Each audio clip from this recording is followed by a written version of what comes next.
So give me a little background on um, where did you were you appointed CCO or did you replace someone? Was the role created? What did that look like? Yeah, so I came into this organization kind of during a time of change. Our CEO was kind of just put into his position, and the idea was let's enhance the commercial strategy of what we're doing. So I was originally brought on as the chief of staff, and then that role transformed into kind of the leader of our commercial organization. So before we had our marketing and our revenue team under kind of our guest experience or just kind of our general operations area. So we wanted to give it more focus and more attention. So I was brought on, we kind of moved those silos out of one area, moved them into another, added another kind of revenue silo, that's special projects reporting and analytics, and then I lead going forward. So where in the past it maybe wasn't the most focus of the company because there was just not the resources behind it. Now we're putting more resources behind it, optimizing it, and trying to bring it forward. So how long ago was this? This was about a year and a half ago. Oh, okay. Relatively new. So articulate for me how uh I'll say problems or a challenge that you were experiencing with the departments kind of not under or not part of a commercialization team necessarily. Like what was happening that the organization said, "All right, we're going to bring all these people together, put them under a CCO." Yeah, I think one of the key examples we've seen, especially from a small company that has very few headcount in these different departments, is um, the revenue was kind of chugging along, changing the rates, looking at the optimization of channels, and then you had the marketing team, which wasn't really a revenue focused marketing team at the time. It was more so focused on like content and guest communications, creating some of the assets, but they weren't really aligned towards that ultimate revenue goal.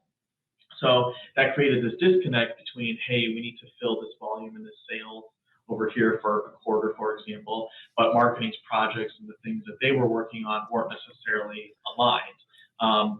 They were talking, but they weren't necessarily focused on that prioritization of making revenue the number one thing there. So I think that was one of the main challenges we saw, or when I stepped into the role, was we should be constantly being a data-driven organization and revenue being that one data point, and then constantly challenging our internal teams and then as well as our vendors on what and how we're doing to get towards that revenue goal. So now that we're kind of under one roof, that allows me to ask the questions of the team. Hey, how are we doing this week revenue? And they all kind of know the answer with their particular subsets that roll up to that. So the CCOs I'm talking to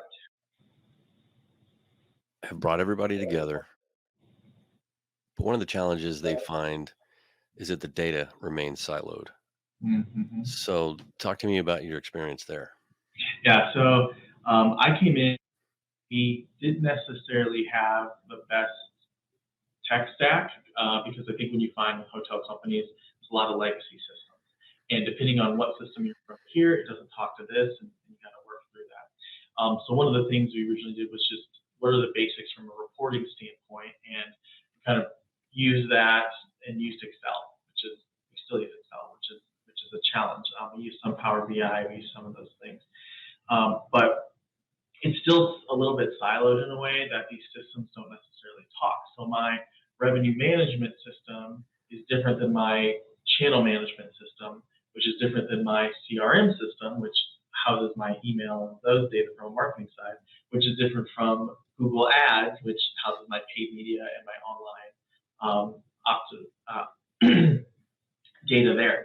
So the way that I bring them together right now is we have a monthly meeting, which is actually today, where we talk through each of those key metrics in each of those different areas to try and make sure the story we're telling is the same and that everyone on my team understands it before I roll that up.